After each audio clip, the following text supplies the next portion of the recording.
पहला प्रश्न, आप जब किन्हीं सूत्रों पर बोलते हैं तो उससे भी ज्यादा अच्छा लगता है जब आप हमारे प्रश्नों के उत्तर देते हैं। ऐसा क्यों? स्वाभाविक है। अर्जुन का प्रश्न हो, कृष्ण का उत्तर हो, तुम्हारा उससे क्या लेना देना? बड़ा फासला है। जिज्ञासा हो सकती है, आत्मीयता नहीं हो सकती। वो प्रश्न उत्तर शास्त्रीय हो गया, जीवंत ना रहा। जब तुम पूछते हो तो तुम्हारे प्रश्न में तुम्हारा हृदय धड़कता है, तुम उसमें मौजूद होते हो। वो तुम्हारी जरूरत है, तुम्हारी भूख, तुम्हारी प्यास उसमें छिपी है। स्वभावतः तुम्हारे प्रश्न का उत्तर तुम्हें एक तृप्ति देता है। वैसी ही तृप्ति अर्जुन को भी हुई होगी कृष्ण के उत्तर से। तुम्हारा प्रश्न होता और कृष्ण उत्तर देते तो अर्जुन की भी तृप्ति ना होती। अपना प्रश्न खोज लेना बहुत जरूरी है। मुझे कोई भेद नहीं पड़ता है, क्योंकि मैं देखता हूं कि अर्जुन का जो प्रश्न है वो कभी ना कभी तुम्हारा भी बन जाएगा। इसलिए सूत्रों पर भी बोलता हूं, अन्यथा बोलूं ही नहीं। आज तुम्हें भी पता न हो कि कल तुम्हारा प्रश्न क्या बन जाने वाला है, लेकिन शास्त्रों का निर्माण ही इसलिए किया गया है। वो बड़ी गहन खोजबीन से निर्मित हुए। वो खोजबीन यह है कि जो व्यक्ति भी मार्ग पर चला है सत्य को खोजने, आज नहीं कल अर्जुन के कृष्ण उसके मन में उठेंगे ही। उन्हीं सारभूत प्रश्नों के उत्तर गीता में दिए हैं, या उन्हीं सारभूत प्रश्नों के उत्तर बाइबल में हैं, कुरान में हैं, जो हर खोजी को उठेंगे ही। लेकिन फिर भी जब तुम्हारा प्रश्न तुम्हारे वस्त्रों में और तुम्हारे शब्दों में आता है तो संवाद की संभावना बढ़ती है। अन्यथा सब उधार मालूम पड़ता है, वो तुम्हारे सिर पर से निकल जाता लगता है, जैसे तुमसे कुछ लेना देना न था।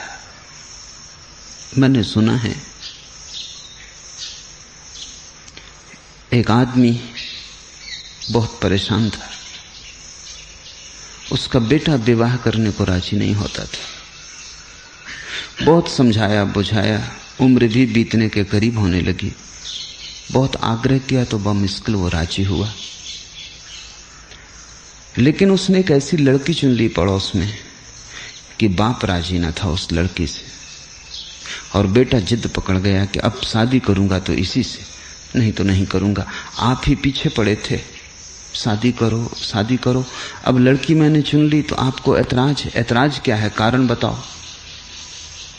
लड़की सुंदर थी, शिक्षित थी, सुसंस्कृत थी, और लड़के ने कहा अगर कारण नहीं बता सकते तो ये शादी की बात सदा के लिए भूल ही जाओ, या कारण बता दो। मजबूरी में बाप को कारण बताना पड़ा। बाप ने कहा तू मानता नहीं तो तुझसे कहता हूं कि वो लड़की तेरी बहन है, वो मुझसे ही पैदा हुई, इसलिए उससे विवाह ठीक ना होगा। बहुत धक्का लगा बेटे को, बाप पर सारी श्रद्धा भी खो गई। बड़ा आघात था, एक घाव बन गया हृदय में। किसी और से तो न कह सका, लेकिन अपनी मां से तो कहा, और मां बहुत प्रसन्न थी कि उसने लड़की चुन ली है और जल्दी ही विवाह होगा। मां से उसने कहा कि ऐसी ऐसी बात है, अब असंभव है। मां ने कहा तू बिल्कुल घबरा ही मत, तू जा और शादी कर, चिंता की कोई जरूरत नहीं, क्योंकि तू तेरे बाप से पैदा ही नहीं हुआ है।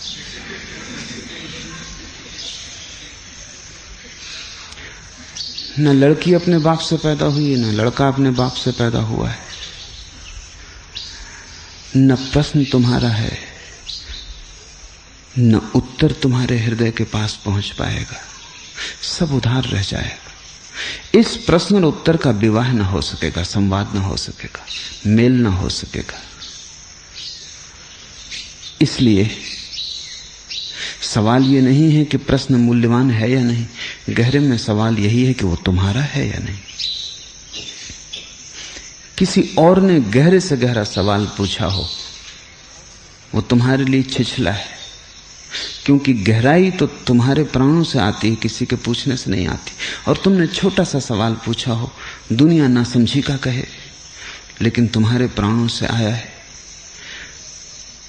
तुमने न मालूम कितने दिनों तक उसको अपने हृदय में संभाला है, सोचा है, गुना है, सपनों में वो प्रश्न तुम्हारे गूंजा है, तो तुमने उसे पाला पोसा है। वो तुम्हारे गर्भ में निर्मित हुआ है, वो तुम्हारी संतान है, उससे तुम्हारा एक संबंध है, गहरा संबंध है।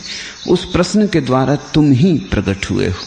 इसलिए जब मैं उसे उत्तर देता हूं तब तुम्हारे कंठ में एक संतोष मालूम पड़ता है और प्राणों में एक तृप्ति, कुछ हल होता है, कोई गांठ खुलती।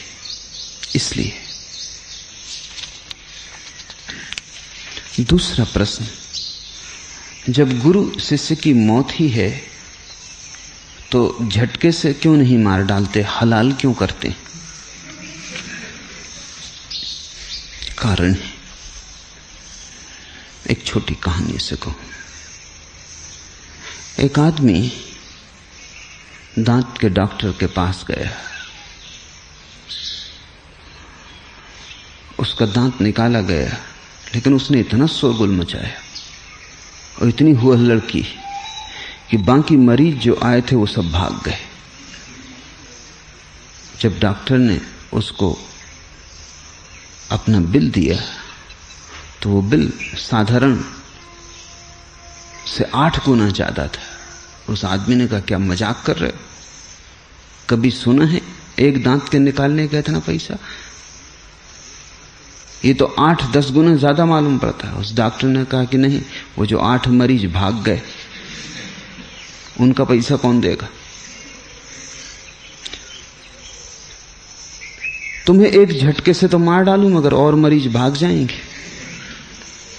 ऐसे धीरे धीरे हलाल करना पड़ता।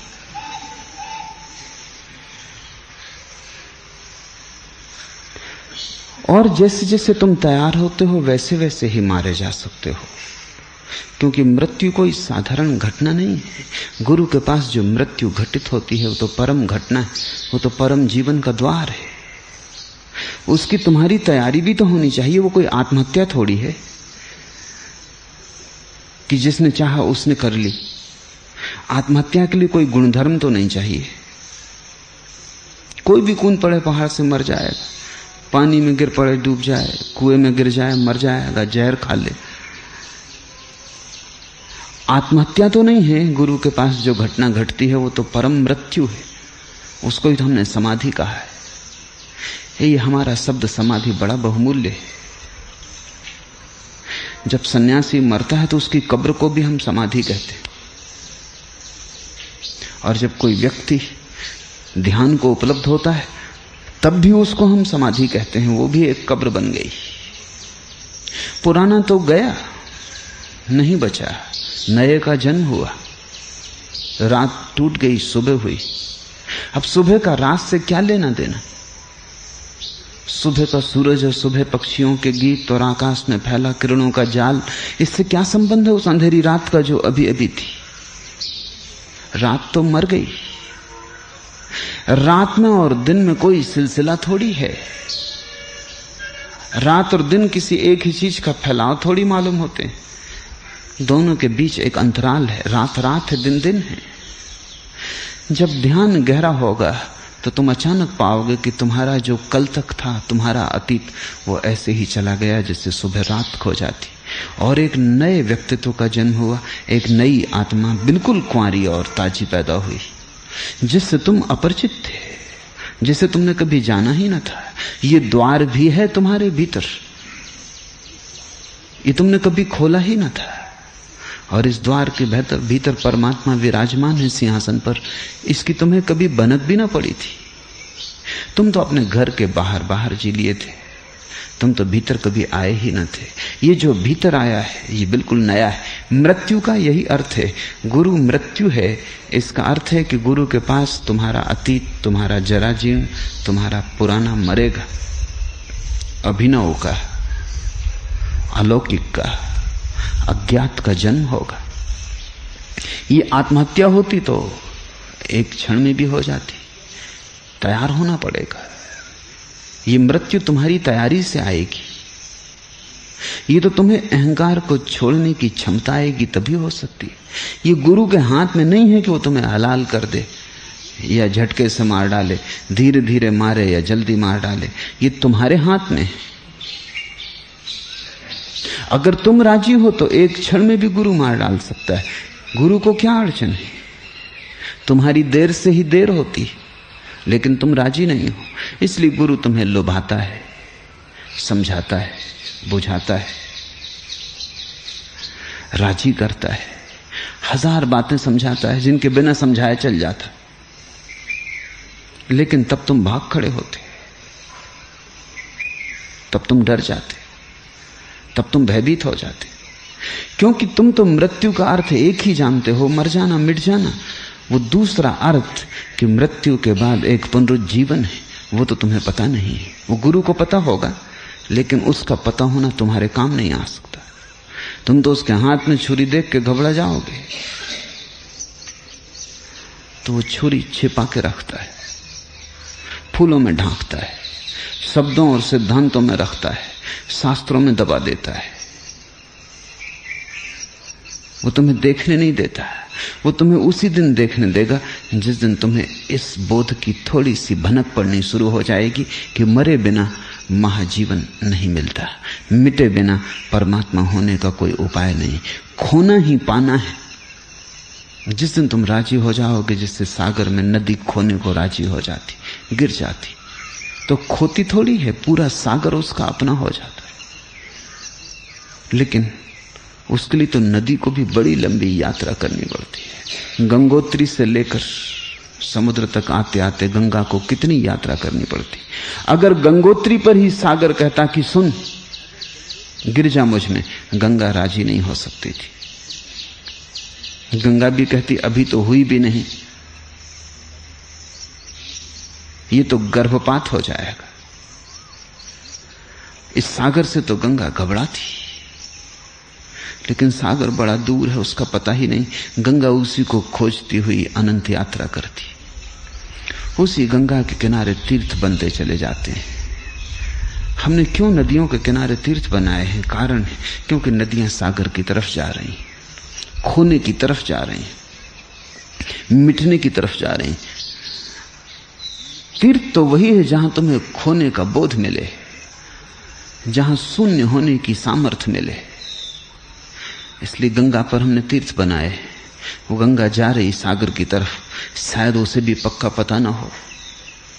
तुम मेरे पास आ गए हो, शायद तुम्हें भी ठीक ठीक पता ना हो तुम क्यों आ गए हो। अनंत अनंत कारण ले आते हैं, संयोग ले आते हैं, जन्मों जन्मों की यात्रा ले आती है। तुम्हें पता भी नहीं हो सकता। कल रात एक युवक ने संन्यास लिया, वो मुझे जानता भी नहीं था। एक सप्ताह पहले वो अफ्रीका से भारत आया, भारत घूमने आया था।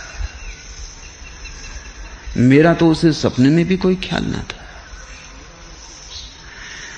लेकिन भारत आके उसको पता चला कि उसकी कोई पुरानी मित्र, एक युवती यहां मेरी सन्यासिनी। तो सोचा एक दिन के लिए उससे मिल जाए। उससे 8 वर्ष से मिला भी नहीं, तो उसे मिलने आ गया। उस युवती में अंतर देखे, जैसा वो जानता था वैसी वो नहीं रही है, और जैसा उसने सोचा भी नहीं था कभी उसके जीवन में घटेगा, उसकी उसे झलक मिली। वो रुक रहा 3 दिन के लिए, ध्यान करने लगा, फिर 7 दिन के लिए रुक गया, फिर कल संन्यास्त हो गया। अब तो जैसे रुक ही गया। वो कल मुझे कहने लगा कि आया था मैं भारत की यात्रा पर, और क्या हो गया ये तो मैंने सोचा ही ना था। मैंने उससे कहा कि यही है भारत की यात्रा, तुझे भारत मिल गया। उसे अपने जन्मों का, पिछले जन्मों का कोई हिसाब भी तो पता नहीं। कौन सी आकांक्षा उसे भारत ले आई, कौन से अनजाने सूत्रों से भारत ले आए, क्यों आ गया है, कैसे संयोग बनते चले गए। और अब तो जीवन वही ना होगा। अब वो कल कहने लगा मेरी पत्नी का क्या होगा, मेरे बच्चों का क्या होगा। ये तो उसने कभी सोचा ही ना होगा कि मैं संन्यास्त हो जाऊंगा। इसका मुझे भी कभी सपना न था, और मैं कभी ध्यान करूंगा इसका भी मुझे ख्याल न था। और अब जो हो गया है इससे पीछे लौटने का उपाय नहीं। जीवन तुम जैसा सोचते हो कि तुम्हारे जाने जाने चल रहा है, ऐसा नहीं है। तुम्हारे जाने जाने तो बहुत थोड़ा सा हिस्सा चल रहा है, जहां टिमटिमाती रोशनी, अधिक हिस्सा तो अचेतन के अंधकार में दबा है। तुम आ गए हो। अब तुम्हें ख्याल भी नहीं है कि तुम मरने को आ गए हो, मिटने को आ गए हो। तुम शायद कुछ लेने को आए हो। शिष्य और गुरु का गणित अलग अलग है। शिष्य कुछ लेने आता है और गुरु उसे समझाता है देंगे बैठो, और फिर छीन लेता है। शिष्य आता है सुखी होने, और गुरु जानता है जो भी सुखी होने आया है वो दुख से न बच सकेगा। इसलिए गुरु कहता है देंगे सुख, समझाता सुख है, देता शांति। शांति सुख से बड़ी अलग बात है। शांति का अर्थ है जहां न दुख रह जाता न सुख, लेकिन वही महासुख है। निश्चित ही तुम्हें मैं चाहूं तो अभी मार डालूं, लेकिन उससे तुम्हारा पुनर्जन्म न होगा। सिर्फ मैं अदालत के चक्कर में फंस जाऊंगा। तुम नाहक मुझे उलझा दोगे, तुम तो सुलझ न पाओगे। नहीं, धीरे धीरे, क्रमशः, आहिस्ता आहिस्ता तुम्हें राजी करना पड़ेगा। जिस दिन तुम राजी हो जाओगे उसी दिन घटना घट जाएगी। क्योंकि ये मृत्यु कोई शरीर की मृत्यु थोड़ी है। ये मृत्यु तो तुम्हारे अहंकार की मृत्यु है। और इस जगत में सबसे बड़ी कुशलता चाहिए अहंकार को मार डालने के लिए, क्योंकि अहंकार बहुत कुशल है। वो सब तरह से बच जाता है। तुम उसे एक जगह से मारोगे वो दूसरी जगह खड़ा हो जाए। तुम उसका एक सिर काटोगे नया सिर पैदा हो जाए। रावण की हमने कथा लिखी है कि उसके 10 सिर, एक काटो प्रति क्षण दूसरा पैदा होता चला जाता है। उसे मारना मुश्किल है। रावण की कथा अहंकार की कथा है। अहंकार को मारना बहुत मुश्किल है। तुम इधर काटते हो उधर से खड़ा हो जाता है, इधर मारते हो वहां बन जाता है, लेकिन वो अपने को बचाया जाता। बड़ी सूक्ष्म उसकी गतिविधि है। उसे मारने के लिए बड़ा होश चाहिए। इतना होश कि तुम्हारे भीतर के घर में कहीं भी कोई अंधेरा कोना न रह जाए जहां वो खड़ा हो जाए और बच जाए। जिस दिन तुम्हारे भीतर का दिया पूरा जलता है, रोशन होते हो तुम, कहीं कोई अंधेरा नहीं होता, उसी दिन अहंकार मर पाता। जिस दिन गुरु देखता है कि अब घटना घट गई, उसी दिन वो कह देता है छोड़ दो, फेंक दो, अब इस कचरे को मत ढो। और तब एक बूंद खून भी नहीं गिरता और तुम मर जाते हो। अगर एक बूंद खून भी गिर जाए तो गुरु गुरु न था, सिक्खड़ ही रहा होगा। गुरु की गुरुता यही है कि एक बूंद खून न गिरे और तुम मर जाओ, जरा सी चोट न लगे और सब विसर्जित हो जाए। गंगा सागर में गिर जाए, कहीं शोरगुल न हो। तुमने कभी पक्षियों को परतौल के आकाश में उड़ते देखा? कहीं कुछ पता भी नहीं चलता। जरा सा पंख खुल जाते हैं और पक्षी आकाश में उड़ जाता है। तुमने कभी चीलों को तिरते देखा आकाश में कि पंख भी नहीं हिलते? ठीक ऐसी ही जीवन दशा है, जहां जरा सा भी शोरगुल नहीं होता, एक बूंद खून नहीं गिरता, जरा सी चोट नहीं लगती और सब सुलझ जाता है। सब सारी गांठें खुल जाती, तुम निर्ग्रंथ हो जाते हो। गुरु के पास जो मृत्यु घटित होती है वो महाजीवन है। उसके लिए तैयार होना जरूरी है। तुम्हारा इतने कहने से कि तुम मरने को तैयार हो काफी नहीं है, तुम्हें जीने के लिए तैयार होना जरूरी है। और मैं तुमसे जो आखिरी बात इस संबंध में कहना चाहूंगा वो ये, दुनिया में बहुत लोग हैं जो मरने को तैयार हैं, दुनिया में बहुत कम लोग हैं जो जीने को तैयार हैं। अगर तुम्हें चाहिए हो मरने के लिए लोग तो बहुत मिल जाते हैं, शहीद होने के लिए बहुत पागल तैयार है। हिंदू धर्म खतरे में, बहुत से नासमझ मरने को तैयार हो जाएंगे। इस्लाम खतरे में, बहुत से नासमझ कूद के मर जाएंगे। भारत पे हमला हो जाए, पाकिस्तान से झगड़ा हो जाए, चीन से हो जाए, मरने को लोग तैयार। मरना तो बिल्कुल आसान मालूम पड़ता है। क्यों? क्योंकि तुम्हारा जीवन इतने दुख से भरा है।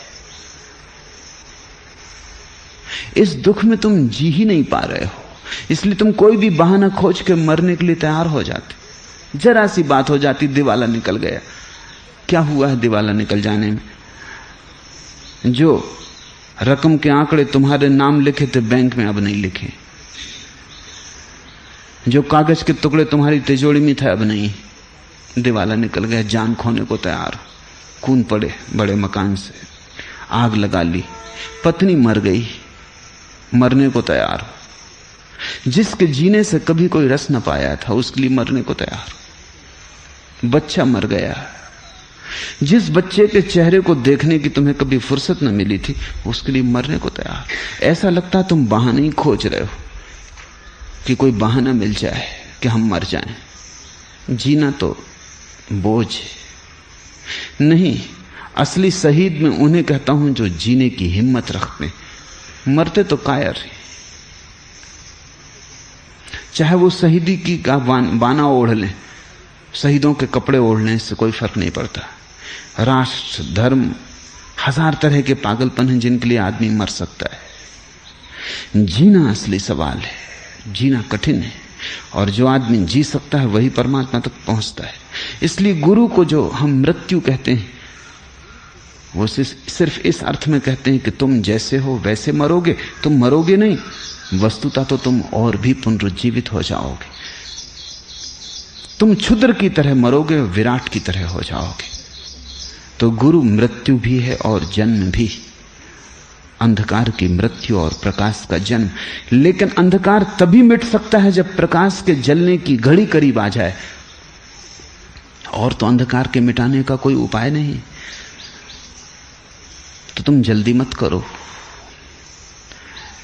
तुम्हारा मन बड़ा बेचैन है और जल्दी चाहता है सब चीजें जल्दी हो जाएं। लेकिन कुछ चीजें हैं जो समय मांगती हैं, और जितनी बड़ी चीजें हैं उतना ही ज्यादा समय मांगती हैं। अगर तुम्हें मौसमी फूल लगाने हैं तो आज वो 2-3-4 सप्ताह में फूल आने शुरू हो जाएंगे। लेकिन अगर तुम्हें ऐसे वृक्ष लगाने हैं जो हजारों साल तक रहें और जिनके नीचे लाखों लोगों को विश्राम और छाया मिले, तो 3 सप्ताह में आने वाले नहीं, तो वक्त लगेगा। तो हो सकता है तुम्हें पूरा जीवन लगा देना पड़े, तब ऐसे वृक्ष तुम पैदा कर पाओ। अमेरिका के जंगलों में ऐसे वृक्ष हैं जिनकी उम्र 5000 साल है। 5000 साल जो वृक्ष जीता है उसको एक आदमी अपने जीवन में, एक जीवन में नहीं लगा पाता। उसको लगाने के लिए अनेक लोगों के अनेक जीवन लग जाते हैं। तुम जिस वृक्ष की खोज में हो, आत्मा का, परमात्मा का, मोक्ष का, वो कोई तुम जल्दी में ना लगा पाओगे। इधर तुमने चाहा उधर लग गया, ऐसा ना होगा। वो कोई कल्पना का वृक्ष नहीं है, वो कोई कल्प वृक्ष नहीं है कि तुमने चाहा और हो गया। तुम्हें बड़ी साधना से गुजरना पड़ेगा, निखरना पड़ेगा, शुद्ध होना पड़ेगा। जिस दिन तुम परम रूप में आ जाओगे उसी क्षण वो घड़ी घटेगी, उसी क्षण मिलन होगा, उसी क्षण परमात्मा का बीज तुम्हारे भीतर पड़ता है। तुम मर जाते हो और परमात्मा हो जाता है।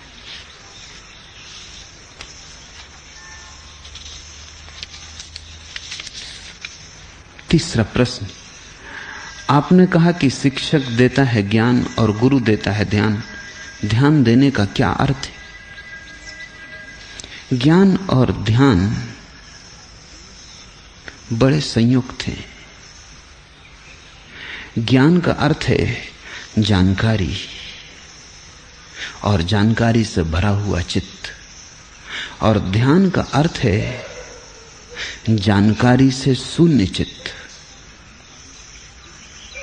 जैसे एक कमरे में फर्नीचर भरा है, ये ज्ञान की अवस्था है। फिर फर्नीचर कमरे के बाहर निकाल दिया, कमरा बिल्कुल खाली, ये ध्यान की अवस्था है। ध्यान उसी का अभाव है, ज्ञान जिसका भाव है। ज्ञान में जो कूड़ा करकट तुम इकट्ठा कर लेते हो, शब्द, सिद्धांत, शास्त्र, ध्यान में वो सब छोड़ देने होते हैं। शिक्षक देता है ज्ञान और गुरु देता है ध्यान। इसका अर्थ हुआ कि शिक्षक जो देता है, गुरु वो छीन लेता है। तो तुमने जो भी सीखा है जीवन के विद्यालय में, जो भी अनुभव, जो भी ज्ञान तुमने अर्जित किया है विश्वविद्यालयों में, अध्यापकों और शिक्षकों से, शास्त्रों, सिद्धांतों से, तुमने जो जो संग्रहित किया है, गुरु सब छीन लेगा। वो सब में माचिस लगा देगा, वो सबको जला देगा। वो तुम्हारे मन के पूरे फर्नीचर से तुम्हें खाली कर देना चाहता है। उस खालीपन में ही तुम्हें पहली बार अपने विस्तार का पता चलता है। उस खालीपन में तुम्हें पहली दफे शांति की किरण उतरती मालूम होती। उस खालीपन में तुम्हें पता चलता है कि अहंकार नहीं, परमात्मा है, तुम नहीं हो, वह है। ओम तत्सत का बोध उसी क्षण में होता है। तो ध्यान और ज्ञान की प्रक्रियाएं बिल्कुल अलग हैं। ध्यान भूलने का नाम है, खाली होने का नाम है। जैसे स्लेट पर बच्चे ने कुछ लिखा है और फिर पोंछ डाला है, ऐसे संसार ने जो जो तुम्हारे मन पर लिख दिया है उसे पोंछ डालने का नाम ध्यान है। ध्यान केवल वे ही लोग उपलब्ध हो सकते हैं जो ज्ञान से बहुत परेशान हो गए। अगर तुम अभी ज्ञान से परेशान नहीं हुए तो तुम ध्यान को उपलब्ध न हो सकोगे, और जहां ध्यान की वर्षा हो रही होगी वहां से भी तुम कुछ सीख के लौट आओगे। ऐसा हुआ कि 1950 में एक किताब मेरे हाथ आई। एक जैन साध्वी ने योग शास्त्र पर एक किताब लिखी थी। जैनों में एक अद्भुत योगी हुआ हेमचंद्राचार्य। तो हेमचंद्र के सूत्रों पर उसने वो किताब आधारित की थी। हेमचंद्र के सूत्र बड़े अनूठे, जैसे पतंजलि के सूत्र अनूठे हैं, ऐसे हेमचंद्र के। पतंजलि की कोटि का आदमी है हेमचंद्र। तो हेमचंद्र के सूत्रों से संबंध जोड़ के उस महिला ने किताब लिखी। किताब उसने बड़ी बढ़िया लिखी थी, लेकिन मैं बड़ी उलझन में पड़ा, क्योंकि सब ठीक था लेकिन कुछ कुछ गलत था, जो कि नहीं हो सकता। अगर उसने अनुभव से लिखा हो, ध्यान का उसे अनुभव हो, तो जो भूलें उसने की थी वो नहीं हो सकती। परेशानी मेरी ये थी कि जो भी उसने लिखा था वो बहुत साफ सुथरा और ऐसा लगता था जैसे किसी ने अनुभव से लिखा हो, लेकिन कुछ भूलें भी थीं जो बताती थी कि अनुभव वाला आदमी वो भूलें नहीं कर सकता। खैर, बात आई गई हो गई, मैं उस किताब को भूल गया। कोई 15 साल बाद 1965 में मैं राजस्थान के दौरे पर था। एक गांव में वो साध्वी मुझे मिलने आई। नाम मुझे कुछ पहचाना हुआ मालूम पड़ा, तो मैंने उससे पूछा कि क्या हेमचंद्र के ऊपर योग शास्त्र तुम्ही ने लिखा? उसने कहा मैंने ही लिखा। तो मैंने उससे पूछा तुम मेरे पास किस लिए आई हो? उसने कहा ध्यान सीखने आई हो। तुमने तो ध्यान और योग पर इतनी अच्छी किताब लिखी। उसने कहा वो बस शास्त्र को पढ़ के लिखी है, वो जानकारी मुझे कुछ भी नहीं है, अपनी जानकारी नहीं है, खुद नहीं जाना है। और अब मैं उस किताब को लिख के बड़ी मुश्किल में पड़ गई हूं। लोग मेरे पास पूछने आते और मैं उनको बताती हूं कि कैसे ध्यान करो। अब ये तो आपसे मैं निजी एकांत में कह रही हूं कि मुझे ध्यान का आभासा भी नहीं आता, आप मुझे सिखाएं। ये चल रहा है, बहुत जोर से चल रहा है, सदा से चलता रहा है एक अर्थों में। अगर ज्ञान की जानकारी से अभी तृप्ति न हो गई हो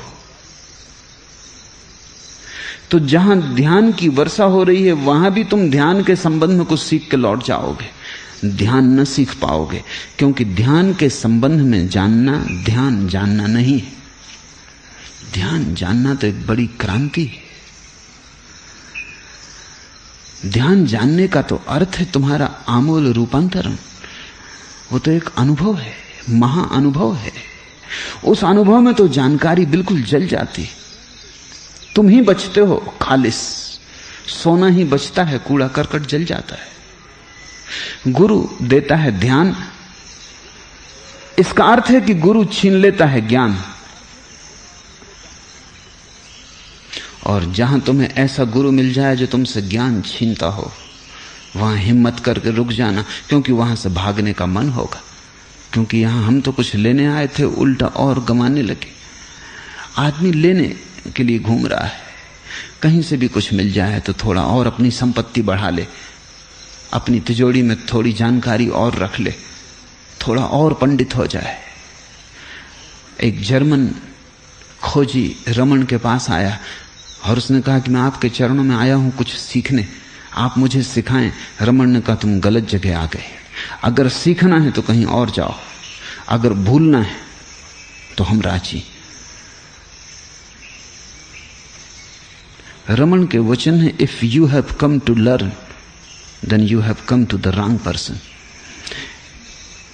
if you are ready to unlearn then I am ready to help you. Unlearn, अगर अनसीखने को राजी हो, अगर सीखने को आए हो कहीं और खोजो कोई शिक्षक। अगर अनसीखना करने आए हो, सीख चुके, बहुत थक गए, अब इस कचरे से छुटकारा पाना है, तो गुरु राजी है। ध्यान जो तुमने जाना है अब तक, उसके भूल जाने का नाम है। अब ये बड़े मजे की बात है, जिस दिन तुमने जो जो जाना है उसे तुम बिल्कुल विस्मरण कर दोगे, उस दिन तुम्हें आत्मस्मरण आएगा। क्योंकि वो जो तुमने जाना है उसी के कारण तुम्हें अपना पता नहीं चल पा रहा है। तुम्हारे और तुम्हारे जानने के बीच में तुम्हारी जानकारी की दीवार खड़ी हो गई। अगर तुम्हें स्वयं को जानना है तो और सब जानने के वस्त्र उतार के रख दो। स्वयं का जानना तभी घटता है जब और कोई जानने का भीतर उपद्रव नहीं रह जाता, सब जानना शून्य हो जाता, तब आती है आत्मस्मृति। कबीर उसको सुरति कहते हैं। तब होता है आत्मस्मरण, तब आदमी स्वविवेक से भर जाता है, आत्मज्ञान से। आत्मज्ञान कोई जानकारी नहीं है, क्योंकि वो तो तुम हो ही। तुम्हारी जानकारियों के पर्दे जरा हट जाएं, थोड़ा तुम घूंघट के पट खोलो, तो दुल्हन तो भीतर छिपी है, वो तुम ही हो। लेकिन घूंघट के पट बहुत ज्यादा घने हो गए। तुम घूंघट का पट डाले हुए दर्पण के सामने खड़े हो, कुछ दिखाई नहीं पड़ता। जरा घूंघट का पट खोलो, तुम्हें अपनी छवि दिखाई पड़नी शुरू हो जाएगी। ये सारा अस्तित्व दर्पण है। जिस दिन तुम्हारी आंख पर घूंघट नहीं होता, उस दिन तुम्हें अपनी छवि सब जगह दिखाई पड़ने लगती है। चांद तारे तुम ही को गुंजाते, पक्षी तुम्हारा ही गीत गाते, झरने तुम्हारा ही कलकल नाद करते, फूल तुम ही को खिलाते, तुम ही इस अस्तित्व में फूले फूले समाये हुए होते हो। लेकिन एक शर्त अनिवार्य है कि सब जानकारी हटा के रखती जाए। सत्य तक जाना हो तो निर्वस्त्र जाना होगा। सत्य तक जाना हो तो जानने के सारे वस्त्र छोड़ देने होंगे। सत्य तक कोई नग्न होकर, शून्य होकर ही पहुंचता है। शून्यता यानी ध्यान।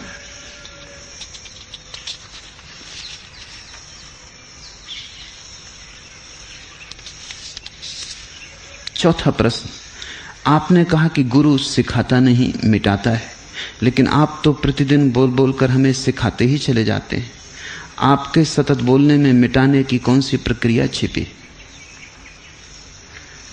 मेरे बोलने से दोनों बातें हो सकती हैं।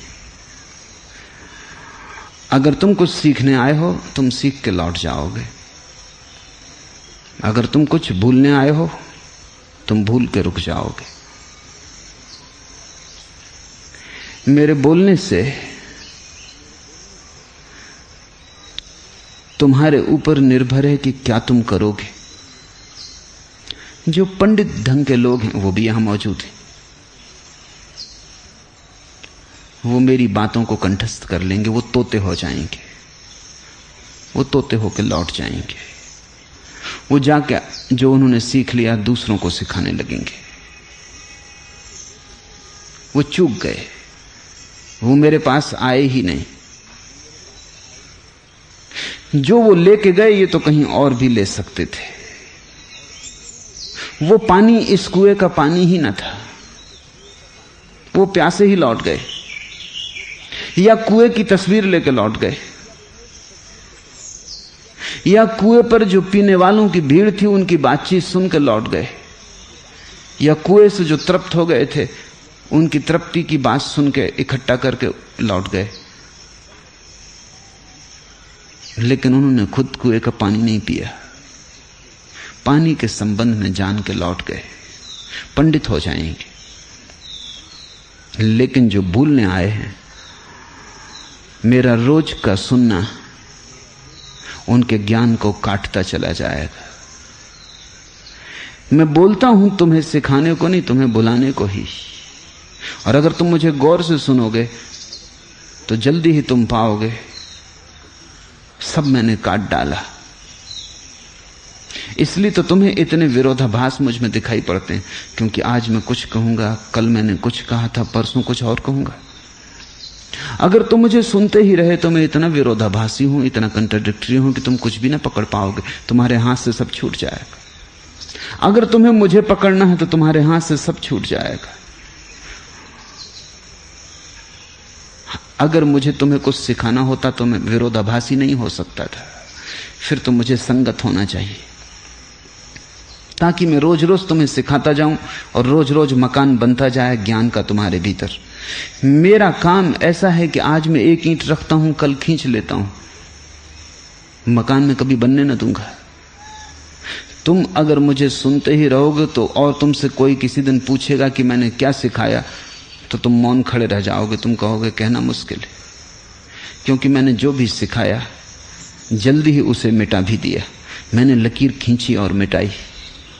इसके पहले कि तुम पकड़ लेते मैं मिटा देता हूं। अंततः तो तुम खाली मेरे पास खाली रह जाओगे, तुम पर निर्भर है। और ऐसा कुछ मेरे पास हो रहा है ऐसा नहीं, ऐसा सदा होता रहा है। महावीर बुद्ध जो बोले उसमें से कुछ तो ध्यान को उपलब्ध हो गए सुनने वाले, कुछ पांडित्य को उपलब्ध हो गए। जो पांडित्य को उपलब्ध हो गए उन्होंने ही जैन धर्म बनाया, क्योंकि जो ध्यान को उपलब्ध हो गए वो कहां फिक्र करते हैं।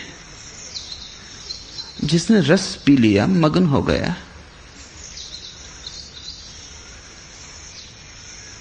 वो कहां फिक्र करता है संप्रदाय खड़े करने की, धर्म खड़े करने की। बात खत्म हो गई।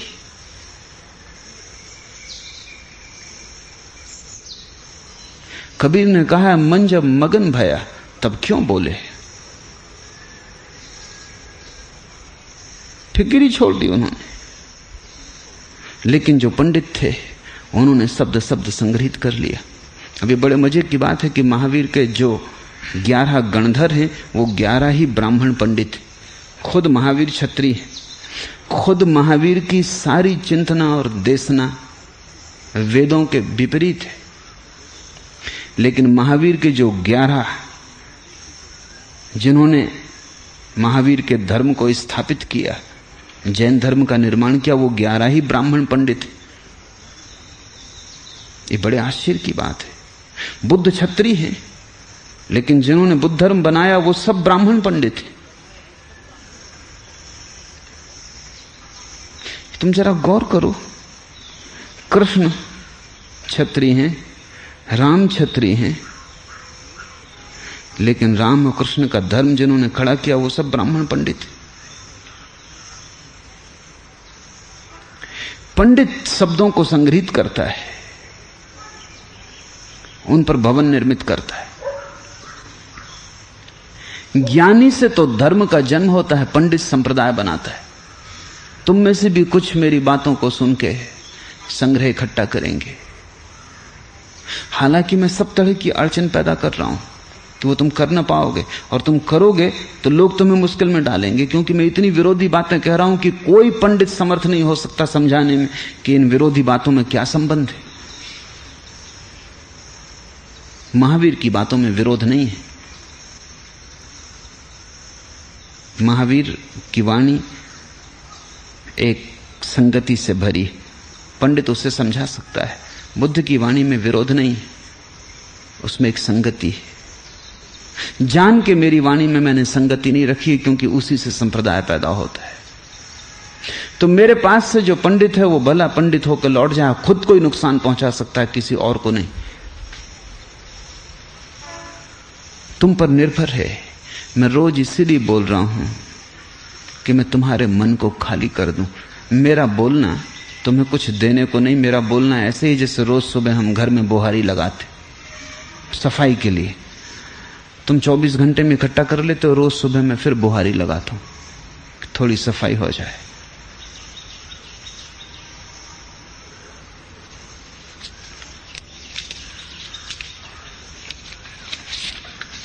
पांचवा प्रश्न, आपने कहा कि सद्गुरु जानते हैं कि कब शिष्य को क्या कहा जाए और शिष्य की जरूरत और स्थिति के अनुसार उसे मार्ग निर्देशन दिया करते हैं। शिष्य को बताने और मांगने और पूछने की जरूरत नहीं। मुझे अनेक बार आपके मार्ग निर्देशन का अभाव प्रतीत होता है और आपके पास दर्शन में आने का मन भी होता है, लेकिन उपरोक्त कथन में भी आस्था होने के कारण मैं धैर्य और प्रतीक्षा का सूत्र अपना लिया करता हूं। ये आस्था पक्की ना होगी, नहीं तो ये प्रश्न कैसे उठता है। अगर ये आस्था पक्की है कि गुरु जब जरूरत होगी बुला लेगा, जब जरूरत होगी कहेगा, जो जरूरत होगी वो निर्देश दे देगा, तो फिर अभाव कैसे पता चलता है। और फिर साथ में आस्था का क्या अर्थ रह जाता है।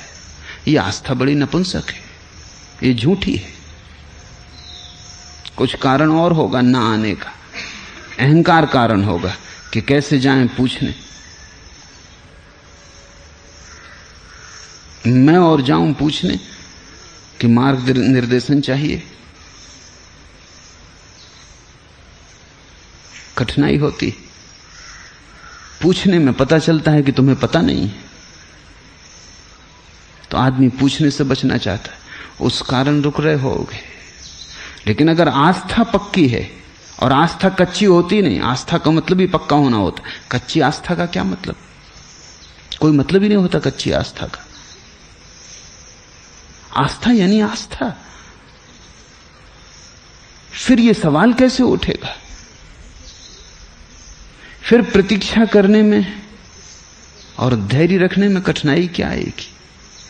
फिर एक जन्म भी गुरु ना बुलाए तो भी कोई फर्क नहीं पड़ता, कभी ना बुलाए तो भी कोई फर्क नहीं पड़ता। हो सकता है ना बुलाना ही उसका निर्देश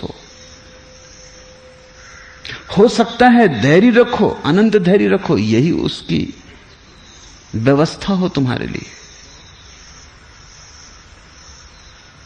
लेकिन हमारा मन बड़ा दुविधा में रहता है सदा, ना तो आस्था पूरी रहती, ना संदेह पूरा रहता, न घर के न घाट के।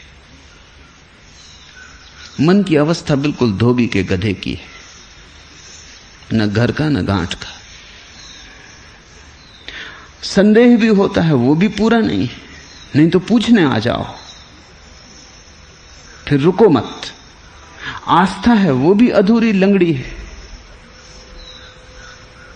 रुकते हो तो पूरे ही रुक जाओ, पूछते हो तो पूरा ही पूछ लो। या तो धैर्य रख लो, पूरा धैर्य, या फिर अधैर्य कर लो, पूरा अधैर्य। ध्यान रखना, पूरे से मुक्ति होती।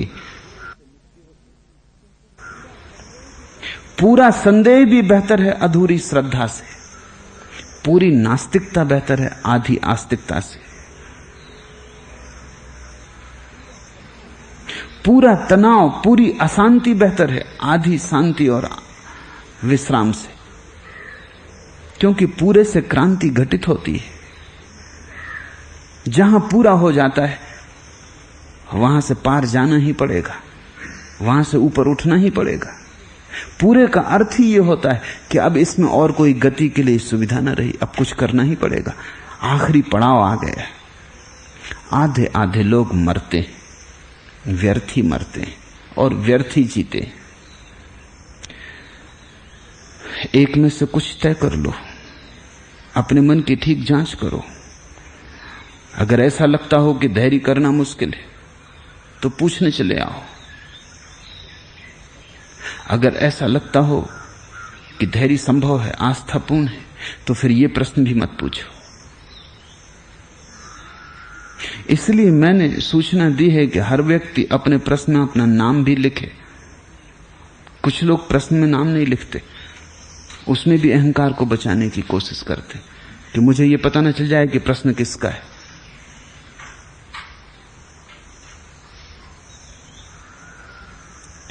ऐसे तुम अपने अहंकार को बचा बचा के कहां पहुंच पाओगे? प्रश्न है तो है, उसे पूछना है और हल करना है और उसके पार जाना है। ये तो ऐसे ही होगा कि जैसे कोई चिकित्सक से अपनी बीमारी छिपाए। चिकित्सक को तो बीमारी बता ही देनी पड़ेगी, नहीं तो निदान ही ना हो पाएगा। और तब बिना निदान की दी गई औषधि और नुकसान करेगी। इससे बिना औषधि के रह जाते वो अच्छा था। गलत औषधि मिल जाएगी तो भयंकर हानि होगी, क्योंकि सभी औषधियां जहर हैं। वो ठीक बीमारी हो तो जहर काम का हो जाता है, ठीक बीमारी पे न लगे तो जहर नुकसान का हो जाता है। तो गुरु के पास होने का अर्थ अग्नि के पास है, वहां थोड़ा सोच समझ के साफ सुथरा होकर रहना हो तो ही रहना, नहीं तो भाग जाना। प्रश्न पूछना हो तो ईमानदारी से प्रश्न कर लेना, श्रद्धा करनी हो तो ईमानदारी से श्रद्धा कर लेना, और साफ होना एकदम जरूरी है। बटा बटा होना तुम्हें कहीं न ले जाएगा। तुम ऐसे ही त्रिशंकु की भांति लटके रह जाओगे।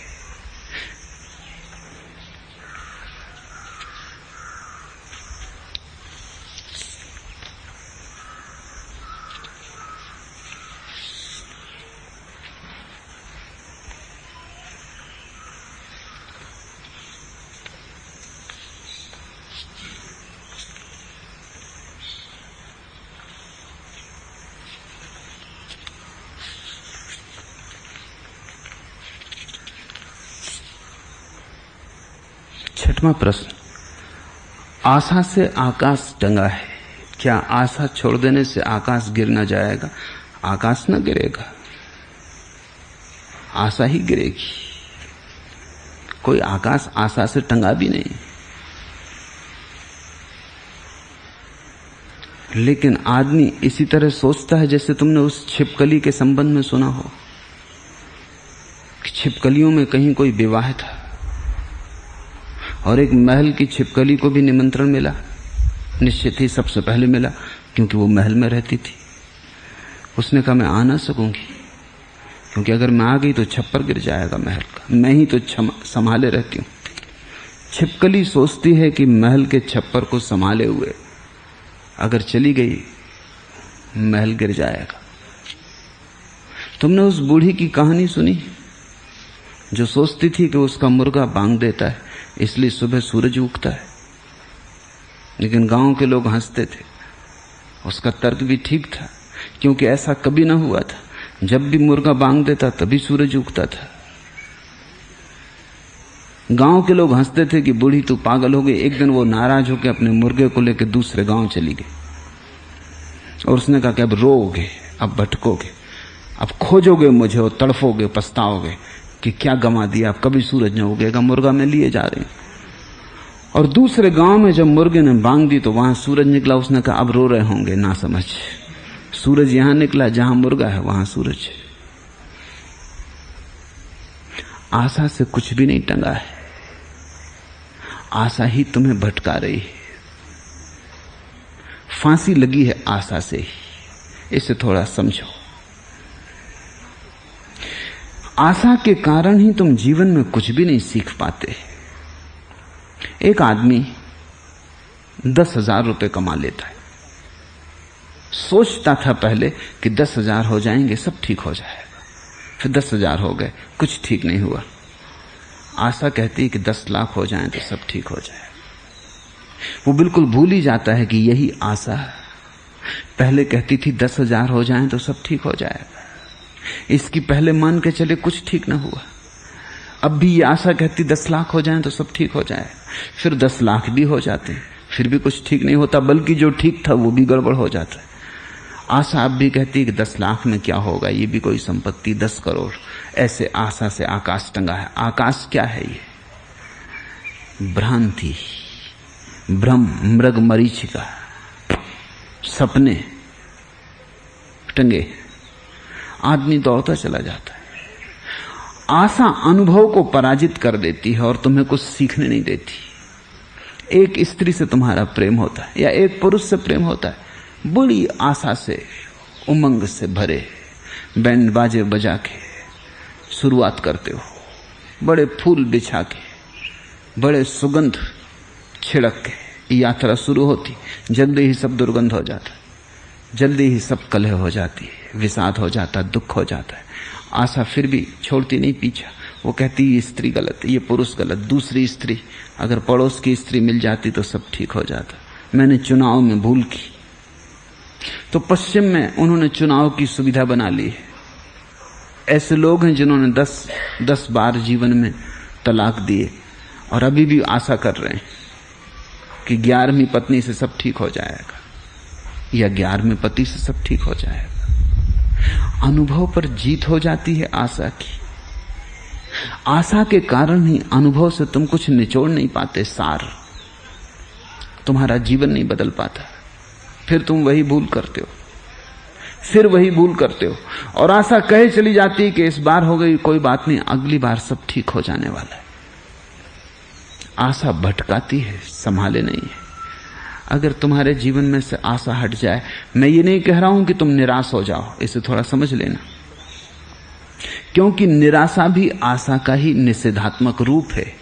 वो भी आशा ही है हारी हुई, वो भी आशा का ही पराजित रूप है, लेकिन है आशा ही। जब तुम एक आदमी को देखते हो बिल्कुल निराश होकर बैठा है, तो क्या हुआ है? ये कोई ज्ञान को उपलब्ध नहीं हो गया। आशा अभी भी है, लेकिन पस्त हो गया, अब दौड़ने की हिम्मत छूट गई। आशा तो अभी भी है कि अगर ताकत होती शरीर में, अगर धन पास होता, अगर सुविधा होती, अगर मौका मिल जाता, अवसर बन जाता, भाग्य, भगवान अगर साथ दे देता तो करके कुछ दिखा देते। अभी भी आशा तो जगी ही है भीतर, लेकिन बाहर थक गया और हार गया, टूट गया, इसलिए निराश है। निराश के भीतर आशा का दिया तो जलता ही रहता है, सिर्फ चारों तरफ से अंधेरा घिर जाता है। आशा से मुक्त का अर्थ होता है आशा निराशा दोनों से मुक्त। ऐसा व्यक्ति जो भविष्य में जीता ही नहीं, ऐसा व्यक्ति जो अनुभव को खुली आंख से देखता है, आशा के माध्यम से नहीं, और जो जीवन की सच्चाई को उसके रूखे सूखेपन में पहचानता है, आशा की आर्द्रता के माध्यम से नहीं, जो वासना, तृष्णा, कामना के सपने लगाकर जीवन के सत्यों को नहीं देखता, उघाड़ के नग्न सत्यों को देखता है। न तो वो आशावान है न निराशावान है। आशा निराशा दोनों एक ही सिक्के के दो पहलू हैं। उसने वो सिक्का ही फेंक दिया, अब वो यथार्थ में जीता है, और जो यथार्थ में जीता है वही रोज रोज यथार्थ होता चला जाता है। जीवन रोज रोज सत्य के करीब आने लगता है। सत्य में जीने की क्षमता बड़ा साहस है। आशा तो कोई भी कर लेता है। कमजोर से कमजोर आदमी भी पहलवान होने की आशा करता है, गरीब से गरीब सम्राट होने की आशा करता है, भोगी से भोगी त्यागी होने की आशा करता है।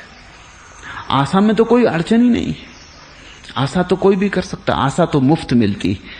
इसलिए मैं कहता हूं आशा के अतिरिक्त इस संसार में मुफ्त कुछ भी नहीं मिलता। सत्य तो मिलता ही नहीं, बस आशा मिलती, कोरी आशा। मैंने सुनी है, एक बहुत पुरानी कहानी है। एक आदमी ने परमात्मा की बड़ी प्रार्थना पूजा की, परमात्मा प्रसन्न हुआ और जिस शंख को बजा के वो आदमी पूजा करता था, परमात्मा ने कहा भी ये शंख तेरे लिए वरदान है, तू इसे संभाल के रख और तुझे जो भी इससे मांगना हो मांग लेना, वो तुझे मिल जाएगा। वो आदमी घर आ गया। पहले तो बड़ा उत्तेजित रहा। घर आते द्वार दरवाजे बंद करके उसने शंख से कहा कि एक महल मिल जाए। महल मिल गया। हीरे बरस जाएं घर में, हीरे बरस गए। एक सुंदर स्त्री आ जाए, सुंदर स्त्री आ गई। फिर धीरे धीरे जब सभी होने लगा तो बड़ा निराश हो गए। कुछ बचे ही नहीं करने को, आशा करने को नहीं बचा। वो जो आशा से आकाश टंगा था बिल्कुल गिर गया, ऐसा लगा। अब जो कहे वो हो जाता है। बड़ी मुश्किल में पड़ गया। आदमी आशा में जीने वाला था, सत्य में तो जी नहीं सकता था। अब ये जो शंख था ये हर चीज को सत्य बना देता था, सपने को भी सत्य बना देता था। ये बड़ी मुश्किल में पड़ गया। बड़ी ऊब आने लगी। सुंदर से सुंदर स्त्री भी ऊब देने लगी। हीरे जवाहरात पड़े रहते, कौन संभाल के रखे, क्या करे।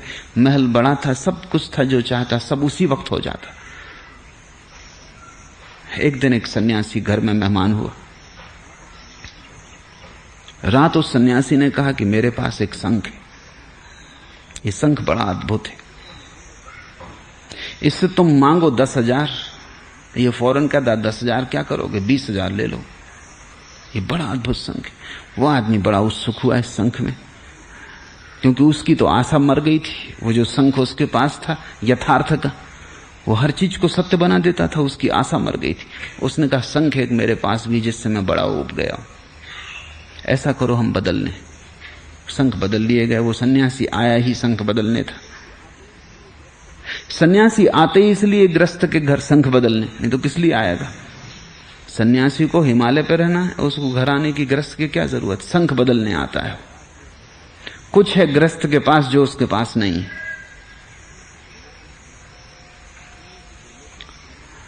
सन्यासी तो लेके शंख चलता बना। इसने अपना नया शंख रखा, फिर से बड़े उत्साह से कहा 10 करोड़ रुपए दे दे। उसने कहा 10 करोड़ में क्या होगा, 20 करोड़ ले ले। वो बड़ा प्रसन्न हुआ कि ये है शंख। तो उसने कहा अच्छा 20 करोड़ दे दो। उसने कहा 20 करोड़ में क्या होगा, 40 करोड़ ले ले। वो महाशंख था, वो सिर्फ बोलता ही था। तुम जितना कहो वो उससे दुगना करके बोलता था। थोड़ी देर में तो उसने छाती पीट ली, तो मारे गए। ये शंख देता तो कुछ भी नहीं है। वो कहता है कि 50 मंजिल का मकान, वो कहता है क्या करोगे, 100 मंजिल का मकान ले लो। तुम कहो 100, वो कहता है 200।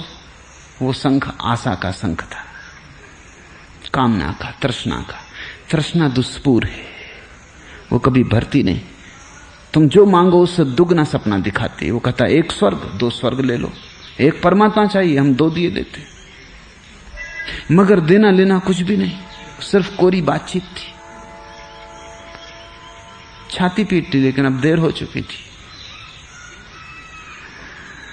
तुमने भी, सभी ने जीवन के यथार्थ को छोड़कर आशा का शंख पकड़ लिया है। जीवन का यथार्थ तो देने को तैयार है, वो सब जिससे तुम्हारी तृप्ति हो सकती है, लेकिन तुम्हारी आशा मानने को राजी नहीं। वो और ज्यादा, और ज्यादा। आशा का अर्थ है और जितना हो उससे ज्यादा, जो हो उससे ज्यादा। कुछ भी मिल जाए आशा तृप्त नहीं होती। आशा अतृप्ति का सूत्र है। इसलिए जब मैं कहता हूं आशा छोड़ दोगे तभी तुम जीवन के सत्य के साथ एक हो पाओगे, तो मैं बहुत सी बातें कह रहा हूं। मैं कह रहा हूं भविष्य की चिंता छोड़ो, वर्तमान पर्याप्त है। जो तुम्हारे पास नहीं है उसकी फिक्र मत करो। जो तुम्हारे पास है वो जरूरत से ज्यादा है, जरा उसे भोगो। सपने मत फैलाओ, सत्य काफी है, काफी से ज्यादा है। सपने फैला फैला के ही तुम सत्य से वंचित हुए हो। तुम मांगो मत, जो मिला है तुम उसके लिए अनुग्रहित हो जाओ, और तुम्हारी आशा के मिटते ही निराशा भी मिट जाएगी, क्योंकि वो उसी की संगी साथी है, वो जोड़ा है। आशा पति हो तो निराशा पत्नी, वो साथ साथ है। उनको अलग कभी किया नहीं जा सकता, उनमें कभी तलाक हुआ ही नहीं। तो जब तुम किसी आदमी को निराश देखो तो यह मत समझ लेना कि यह कोई त्याग को उपलब्ध हो गया। इसने अति आशा की और वो पूरी नहीं हुई, इसलिए परेशान बैठा है, दुखी बैठा है। ये फिर आशा से भर जाएगा, जल्दी ही ये फिर भूल जाएगा अपनी निराशा को, फिर नई आशा की उमंग ले लेगा। जो व्यक्ति वैराग्य को उपलब्ध होता है उसकी आशा निराशा दोनों जा चुकी। उसने एक निर्णय उपलब्ध किया है, एक सार जीवन का निचोड़ लिया है कि आज और अभी है सब, कल व्यर्थ है, कल कभी आता नहीं। इस क्षण तुम पूरे जी लो, इस क्षण से बाहर जाने की कोई भी जरूरत नहीं है। इस क्षण में सभी कुछ मौजूद है, पूरा अस्तित्व इस क्षण में ही मौजूद है। इस क्षण में ही सारा विराट मौजूद है, सारा ब्रह्म मौजूद है। इस क्षण में ही सारे अस्तित्व की सरिताएं गिर रही हैं। ये क्षण ही सागर है, तुम इसको पूरा जी लो।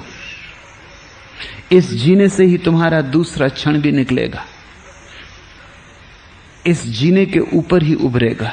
इस जीने से विराट होगा, बड़ा होगा, गहरा होगा, लेकिन आशा के कारण नहीं, जीकर उसे निकलने दो। दुनिया के दो ढंग हैं, या तो तुम जियो और या तुम केवल सपने देखो। अधिक लोग सपने देखते हैं और उनसे अगर कहो कि सपने छोड़ दो तो वो कहते हैं आशा से आकाश टंगा है। निश्चित उनका आकाश सपनों से ही टंगा है, अगर वो गिर गया तो वो कहीं के न रह जाएंगे। वो सोच सोच के ही जीते हैं। उनकी हालत ऐसी है जैसे किसी आदमी को भूख लगी हो और वो भोजन तो न करता हो, राजमहल में भोज चल रहा है, उसका सपना देखता हो। ये मरेगा, क्योंकि चाहे राजमहल का सपना देखो, चाहे कितने ही सुस्वादु भोजन का सपना देखो, उससे खून नहीं बनेगा, उससे हड्डी नहीं बनेगी। उससे ज्यादा से ज्यादा इतना हो सकता है कि मुंह की लार गतिमान हो जाए, और कुछ भी ना होगा।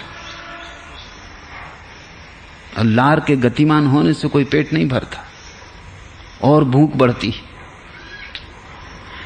सूखी रोटी भी पास हो तो सपनों के महोत्सव से और सपनों के भोज से बेहतर है। सूखी रोटी को भी ठीक से पचा लेना, उससे खून बनेगा, हड्डी बनेगी। अस्तित्व को वासना के माध्यम से मत जियो।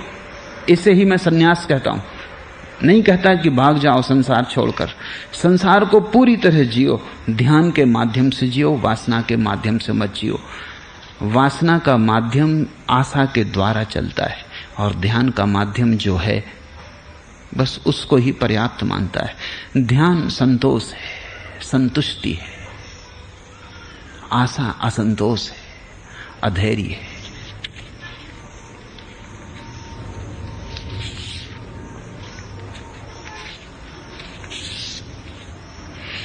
सातवां प्रश्न, आप कहते हैं कबीर परम ज्ञानी थे, लेकिन उनका प्रभाव केवल तथाकथित निम्न वर्ण के लोगों में दिखाई पड़ता है। क्या ब्राह्मणों ने जातिगत पूर्वाग्रह के कारण उन्हें अस्वीकार कर दिया? बहुत कारण थे।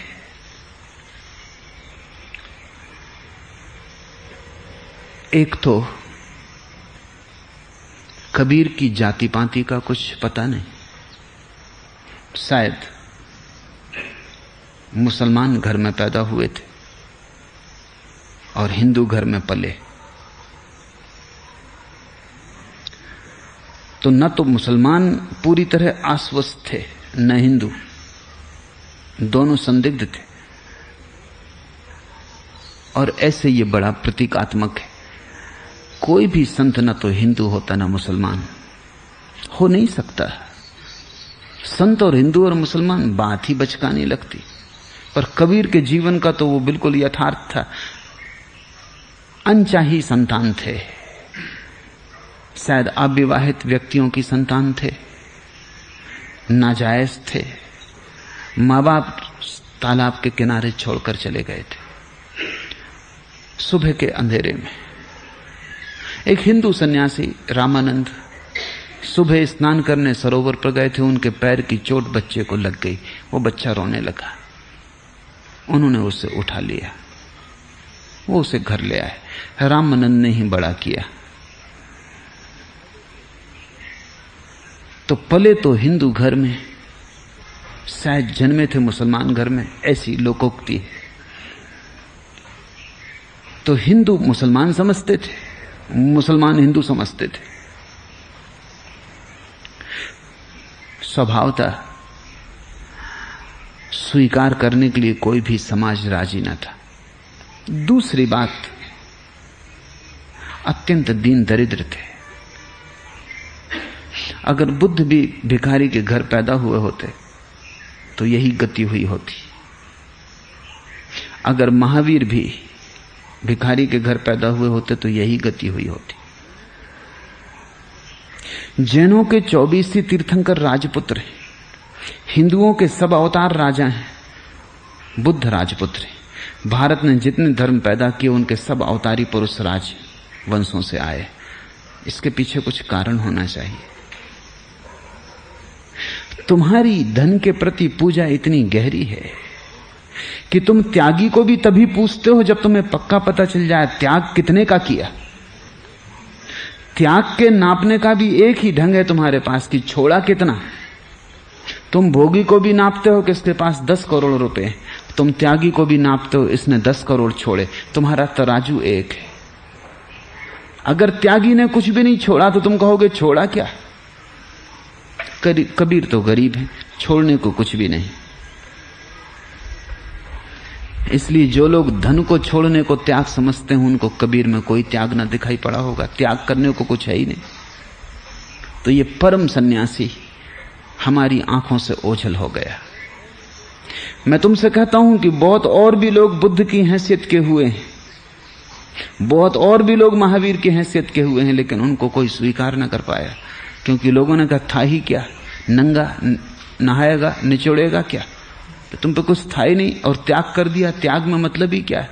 त्याग है महावीर का देखो कितने घोड़े, कितने हाथी, कितने रथ। जैनियों की किताबें पढ़ो तो वो इतना विस्तार करते हैं हाथी घोड़े रथों का कि जो संदिग्ध मालूम पड़ता है। क्योंकि महावीर कोई बहुत बड़े सम्राट के लड़के नहीं थे, छोटी सी जमींदारी थी। ज्यादा से ज्यादा जिसको आज हम एक जिला कहते हैं, बस उतनी हैसियत रही होगी। डिप्टी कलेक्टर की हैसियत थी बाप की, इससे ज्यादा नहीं। तो वो छोटी सी जायदाद थी। लेकिन जैनियों के शास्त्रों में इतने हाथी घोड़े हैं कि अगर इतने थे तो पूरी जमीन पर वो ही खड़े रहे होंगे और कोई जगह नहीं बची होगी। फिर भक्त बढ़ाते चले जाते हैं क्योंकि भक्तों को ऐसा लगता है कि थोड़ा और अगर दान किया होता तो महावीर और बड़े हो जाते, तो और थोड़ा दान बढ़ा दो। अब तो कोई अड़चन नहीं है, किताब में लिखना है, संख्याएं बढ़ाते जाओ, शून्य पे शून्य रखते चले जाओ। अब कोई दावा भी नहीं कर सकता, कोई झंझट भी नहीं कर सकता। और अगर कोई झंझट भी करे, कोई लिखे भी कि ये बात ठीक नहीं है, तो फौरन तुम अदालत में ले जा सकते हो कि हमारे धर्म की हानि हो गई, कि हमारे धर्म पर शक पैदा कर दिया। तो कोई किसी के धर्म के संबंध में कुछ कह ही नहीं सकता। सच झूठ जो भी चलता है चलता है। बहुत महावीर के हैसियत के लोग हुए लेकिन वे तीर्थंकर की तरह स्वीकार ना हो सके। तुम तीर्थंकर तो उसी को मानोगे जिसके पास धन रहा हो, चाहे छोड़ दिया हो। अब बड़ी मीठी कहानी, मीठी भी कड़वी भी। मीठी इसलिए कि आदमी की बुद्धि के संबंध में बड़ी खबर देती है, कड़वी इसलिए कि ये बुद्धि आदमी की रुग्ण मालूम होती। कहानी है कि महावीर वस्तुतः तो एक ब्राह्मणी के गर्भ में पैदा होने वाले थे। गर्भ भी ले लिया था एक ब्राह्मणी के पेट में, लेकिन कहीं कोई तीर्थंकर गरीब ब्राह्मणों के घर में पैदा हुआ, ये बात कभी हुई नहीं। जैन शास्त्र कहते हैं कि तीर्थंकर तो सदा राजघर क्षत्रिय के घर में पैदा होता है। तो क्या करना, देवता बड़े चिंतित और परेशान हो गए कि ये तो अनघट घटा जा रहा है। महावीर ने जन्म ही ले लिया, वो जाके गर्भ में प्रविष्ट हो गए। तो 6 महीने का जब गर्भ था तब देवताओं ने साजिश की। करनी जरूर थी, क्योंकि शास्त्र सही होना ही चाहिए। शास्त्र को सही सिद्ध करने में देवता तक बेईमानी कर रहे हैं। उन्होंने ब्राह्मणी के पेट से महावीर को निकाल लिया। ये पहली सर्जरी।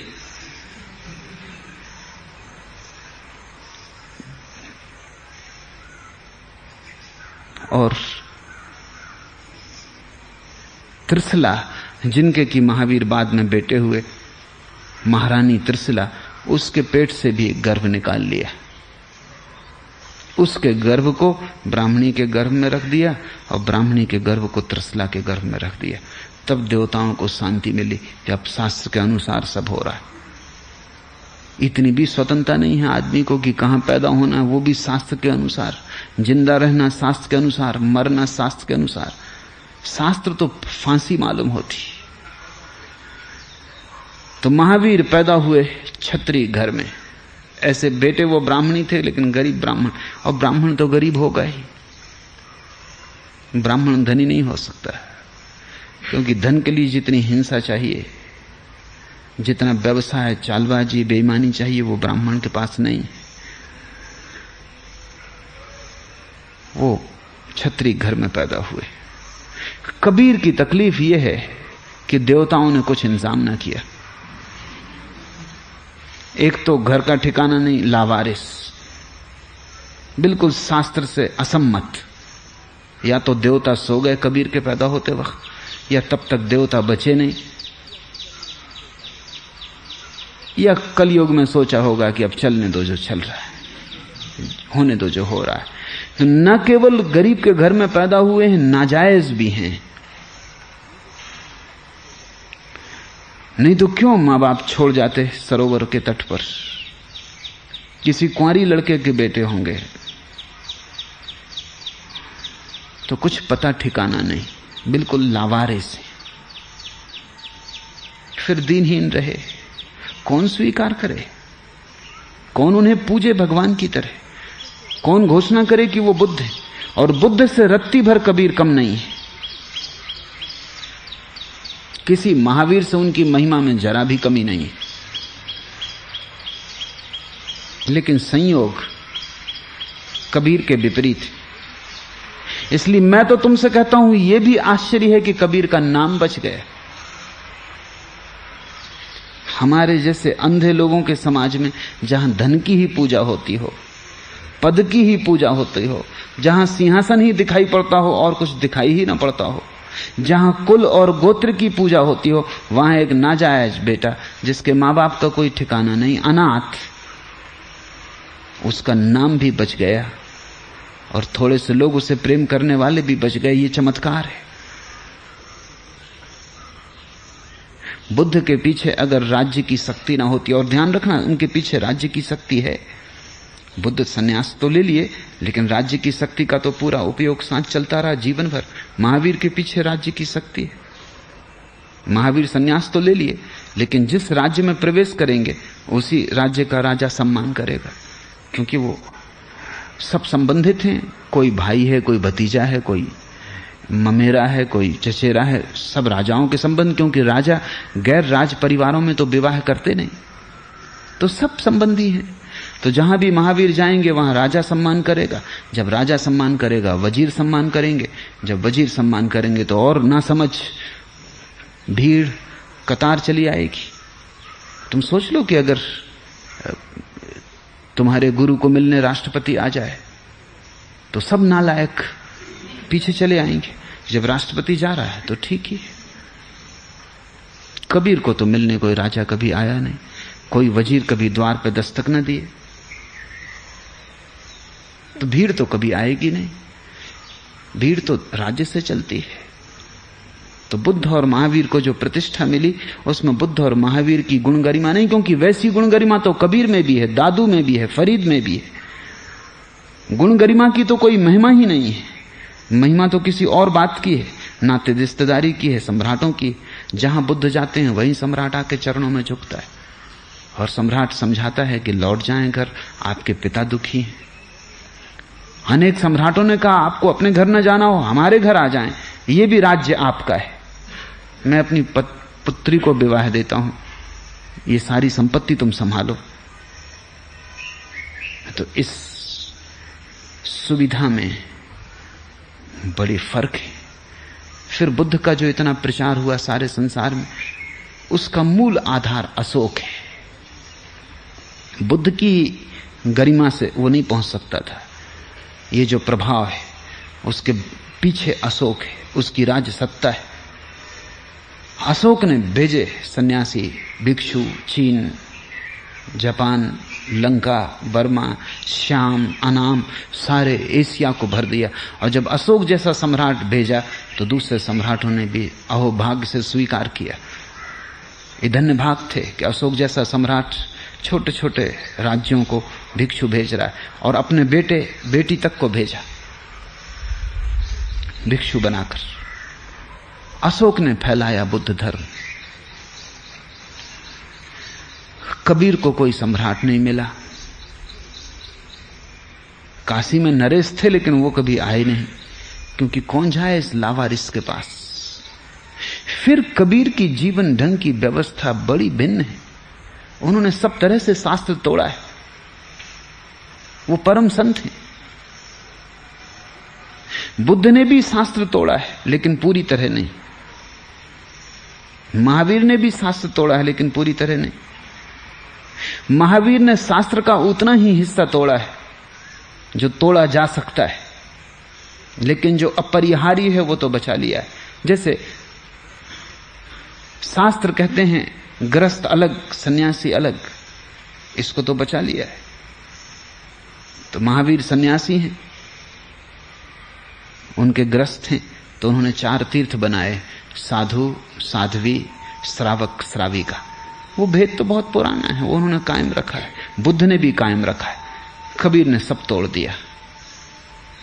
कबीर साधु हैं कि ग्रस्त? कबीर ग्रस्त सन्यासी या सन्यासी ग्रस्त? पत्नी है, बच्चे हैं। कबीर काम करते हैं और सन्यास्त हैं। ये बड़ी अपूर्व घटना है। इसलिए कौन इनको पूजेगा? सन्यासी समझते हैं भ्रष्ट, ग्रस्त समझते हैं पागल, क्योंकि ग्रस्तों में भी ठीक नहीं बैठता ये आदमी। सन्यासी है, ऐसे ही सन्यासी मैं बना रहा हूं, वो कहीं भी ठीक ना बैठेंगे। ग्रस्त कहेंगे कुछ गड़बड़ हो गए, कुछ दिमाग फिर गया, ये गिरे कपड़े पहन लिए, ये क्या भजन कीर्तन और पूजन में और ध्यान में लगे हो, घर द्वार संभालो। और सन्यासी कहेंगे ये भ्रष्ट है, क्योंकि पत्नी बच्चे सन्यासी को कैसे हो सकते। और तुम दुकान करते हो, ऐसा कभी सुना है कि सन्यासी दुकान करता है? कबीर ऐसे सन्यासी से, जिसको मैं सन्यासी कह रहा हूं, कबीर दुकान भी करते, कपड़ा भी बुनते, जुलाहे थे, जुलाहे ही रहे। बहुत लोगों ने कहा, बाद में बहुत शिष्य भी हो गए, कि अब आप ये बंद कर दें। तो कबीर कहते कि नहीं, जो परमात्मा ने चाहा है वो होने दो, मैं बंद करने वाला कौन। और जब तक हाथ चलते हैं तब तक करूंगा भी क्या, बुनते रहने दो। और फिर बहुत राम हैं जो बाजार में मेरे कपड़े की प्रतीक्षा करते, तो वो कपड़ा बुनते, नाचते, बाजार जाते, क्योंकि उनके लिए तो सभी राम थे। और ग्राहक जब आता तो उससे कहते कि राम थोड़ा संभाल के पहनना, बड़े बड़े प्रेम से बुना है, झीनी झीनी बुनीरी चदरिया, राम रस भीनी बुनीरी चदरिया। चादर बुनते रहते और राम का धुन चलाते रहते। कबीर ने जो कपड़े बुने वो अनूठे, उनमें राम का रस डूबा हुआ है। और कबीर ने कहा कि ज्यों की त्यों धर दीनी चदरिया, खूब जतन से ओढ़ी कबीरा। तो कबीर कहते हैं कि ओढ़ी तो, पर खूब जतन से ओढ़ी। सन्यासी वो है जो ओढ़े ही ना, क्योंकि ओढ़ने में डर है कहीं चदरिया खराब ना हो जाए। और ग्रस्त वो है जो डट के ओढ़े, चाहे फटे, चाहे गंदी हो, कुछ भी हो जाए।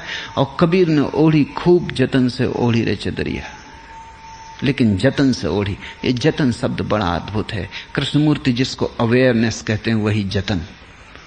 बड़े होश से, बड़े प्रयत्न से, बड़ी जागरूकता से ओढ़ी। और ज्यों की त्यों धर दीनी चदरिया।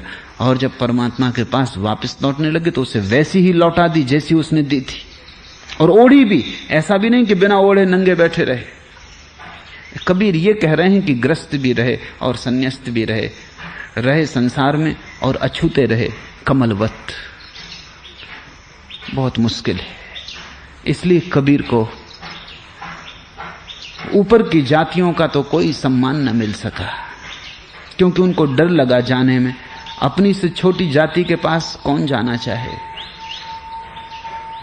ब्राह्मण डरता है अगर क्षत्रिय ज्ञानी हो जाए तो उसके पास जाने से।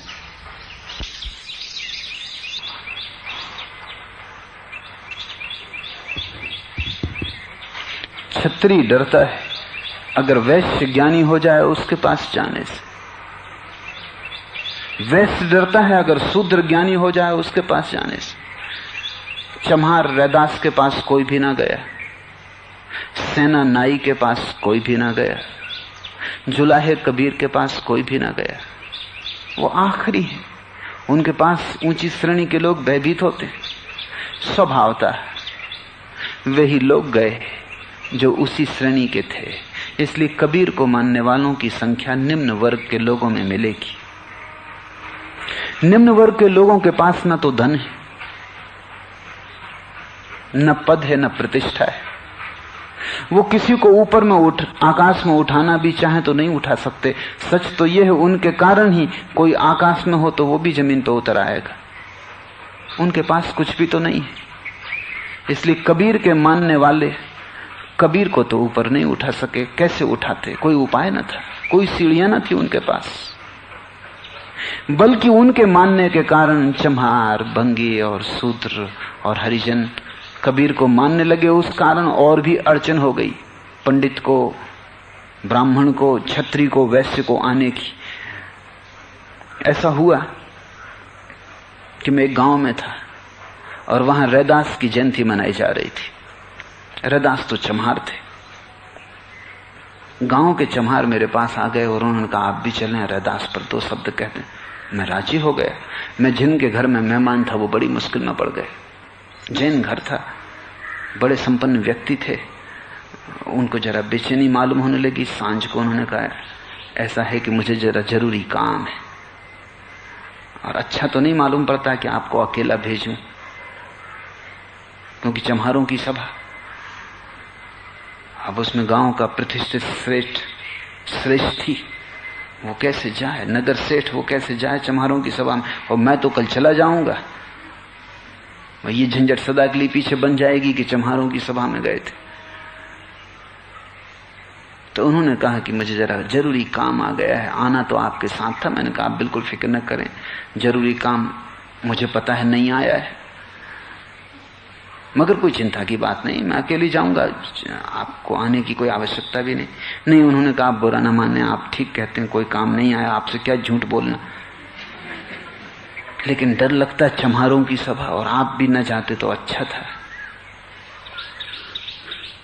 मैंने कहा मैं तो जाऊंगा। किसी और की होती तो मना भी कर देता, चम्हार आए उनको मना करना भी ठीक नहीं। कोई वहां जाने को राजी भी नहीं। सेठ तो गए नहीं, वो तो ठीक ही है। ड्राइवर भी मुझे छोड़ के दूर गाड़ी खड़ी करके अपनी कार में बैठा रहा। कोई घर से मेरे साथ ना गया। वो सब जगह मेरे साथ जाते थे, पत्नी, बच्चे, सब, क्योंकि और जगह जाने से मेरे साथ प्रतिष्ठा मिलती थी। जहां भी जाते मंच पे बैठते। चम्हारों की सभा में मंच पे भी बैठने में डर। ड्राइवर भी मेरे पास नहीं खड़ा रहा, वो भी दूर कार खड़ी करके खड़ा रहा। मैंने उससे पूछा कि तू सुनने नहीं आया? तू हमेशा गाड़ी बंद करके और सभा में आके बैठता। बोले जरा चम्हारों में बैठना ठीक नहीं। फिर जो सेठ ने किया, सेठ क्यों नहीं आया आपको पता है? वही कारण मेरा भी। मैं ब्राह्मण, सेठ तो वैश्य। अगर वैश्य नहीं आ सकता तो मैं तो ब्राह्मण हूं, और ब्राह्मण भी कोई साधारण नहीं, कानकुब्ज ब्राह्मण। पागलों की दुनिया, तरह तरह के पागल हैं, कानकुब्ज,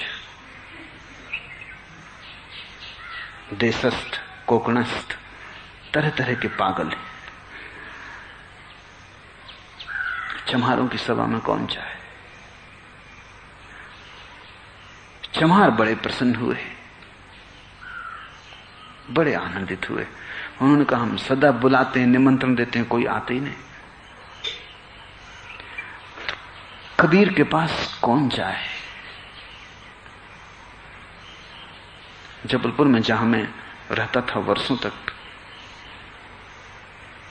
वहां नाई सेन उत्सव मनाते हैं, सेना नाई का।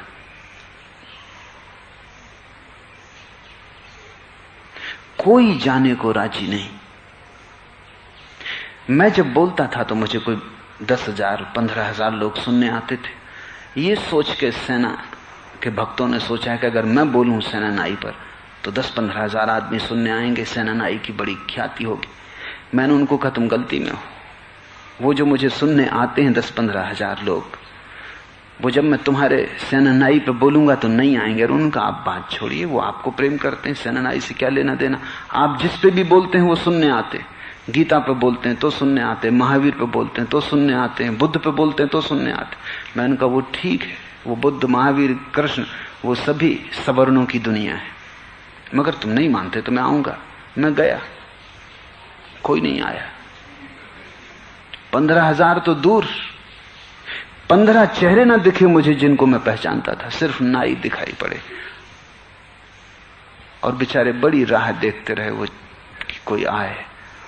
15-20 नाई, वो भी एक नाई बाड़े के सामने उन्होंने मुझे बिठा दिया। उन्होंने बड़ी आशा की थी, बड़ा इंतजाम किया था, पंडाल बिछाया था, लगाया था, कोई नहीं आया। मैंने उनसे कहा वो नहीं आएंगे। सेना नाई पे मुझे सुनने नहीं आ सकते तो सेना नाई के पास तो कैसे गए होंगे? असंभव। और भारत तो बहुत ही ज्यादा अहंकारी मुल्क है। तुम कहते इसको धार्मिक हो, ये धार्मिक है नहीं। इससे ज्यादा अहंकारी समाज खोजना संसार में कठिन है। मैं तुमसे कहता हूं भारत के बाहर ही ये घटना घटी है जिनको तुम धार्मिक नहीं कहते। जीसस बढ़े थे, फिर भी ईश्वर के पुत्र की घोषणा हो सकी।